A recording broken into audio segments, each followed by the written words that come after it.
Yes, I know what you mean. It can be a lonely profession. Oh, don't get me wrong. I enjoy my work. And it does have its compensations. Well, like tonight, for instance. Being out with a nice lady prison officer. Come on, let's order. I'm starving.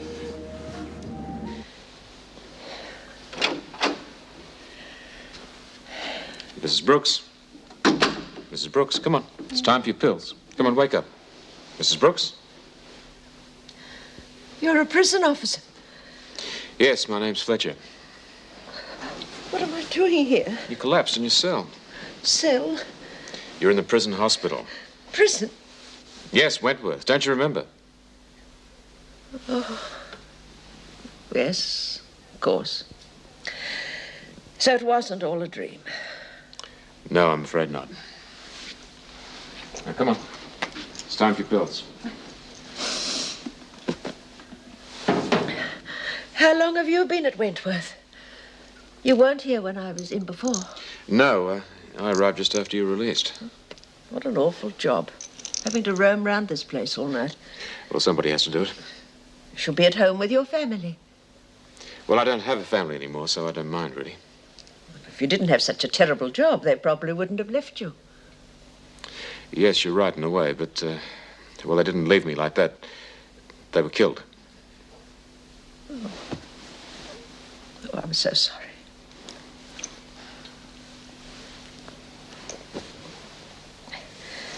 Thank you for thinking of my pills. How are you feeling now? Oh, I'm fine. You better get some sleep, then.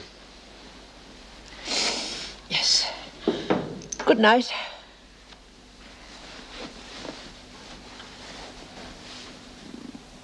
Good night, Mum. That was a delicious meal. Thank you for asking me, Terry. Yes, it was nice. Made even more enjoyable by your delightful company. I can't be bothered cooking for myself much. No, me neither. Good cooking should be shared by good wine and a pretty lady. You managed the wine. I think you're very pretty. Especially when you smile like that. You don't do that at work. I don't have much cause. Anyway, I thought we decided not to talk about work. Sorry. Well, it's just that you're so different away from the place. Anyway, you were talking about my girlfriends. What about you? Bet there are dozens of blokes beating a path to your door. Oh, hundreds. It's a wonder you didn't see them when you came to pick me up. No special man? Oh, there have been opportunities. But like you, it interferes with my work, and my work must come first. Anybody who takes that as an answer doesn't deserve you. Well, I really must be going home. Look, you sure you wouldn't like to go somewhere else? Oh, no, I must be getting to bed. I mean, no. I know what you mean. I'll get the check.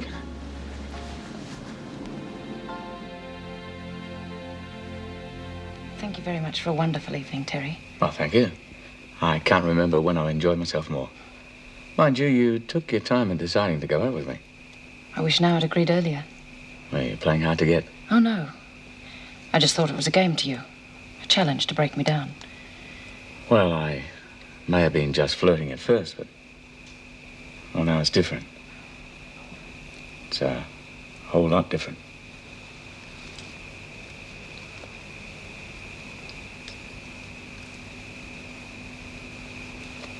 Well, good night. Look, it's a bit cold out here. Why don't you come in for a cup of coffee? Warm yourself up for the trip home. Well, another time I'd love to, but, well, not tonight. All right? Good night.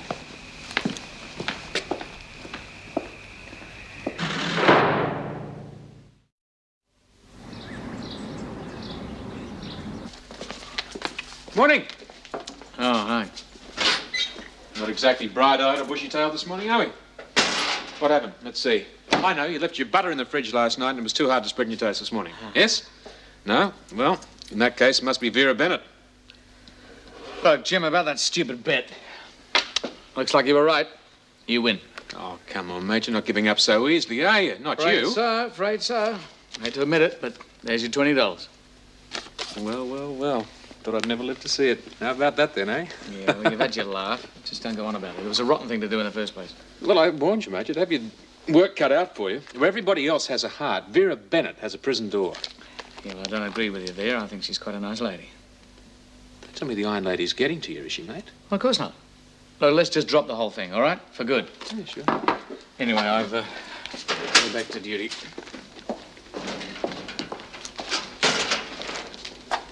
What was all that about? What? Well, I obviously interrupted something just now when I came in. I suppose you were talking about your latest conquests. No, as a matter of fact, Terry was just paying me back some money that he owed me. No, Terry never talks about his private life. He's more of the old-fashioned gentleman type, really. It'd surprise me with any man these days.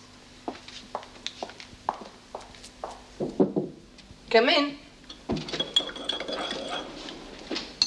Ah, good morning, Nick. Oh, you're early. Miss Morris? How's the job hunting going? Nothing as usual. Well, I think I've got some good news for you.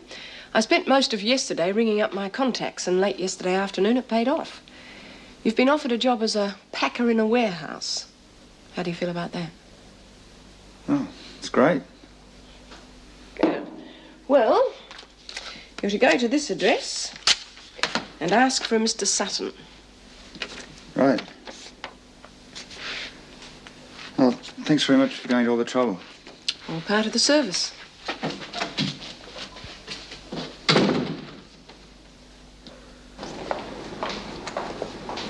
Wait for me by the gates.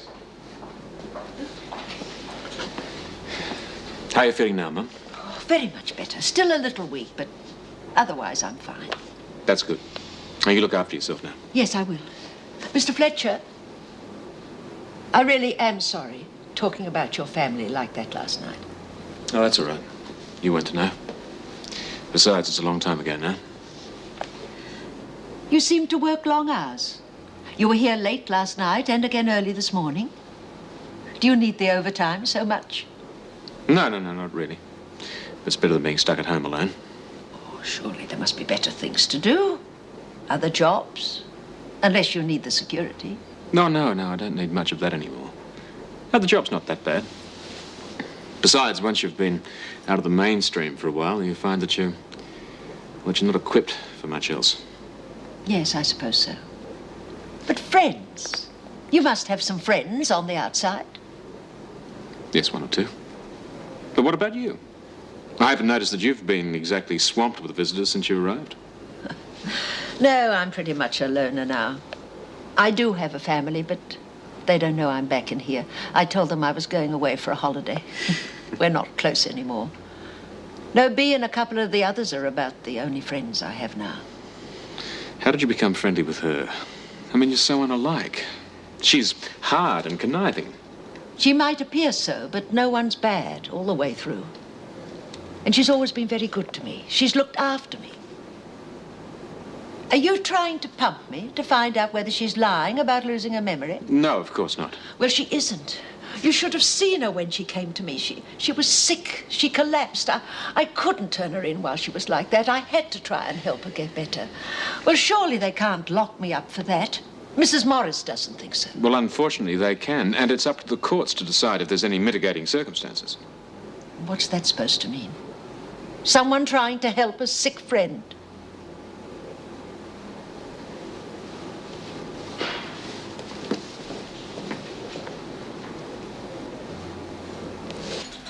Gary? Samantha? Hey, get out of bed, Romeo, will you? Hey. Hey, what's wrong? It's Gary. The cops have got him. Hey? I went down to have lunch with him at the pub, and when I got there, he was being bundled into a van with some other guys. Busted for possession. What the hell are we going to do? Don't worry about it. I know someone who can help. Who? Perry Mason? A contact of mine with the law. I'll give her a ring. What are you going to do? Offer her your body? Not that desperate. Not yet.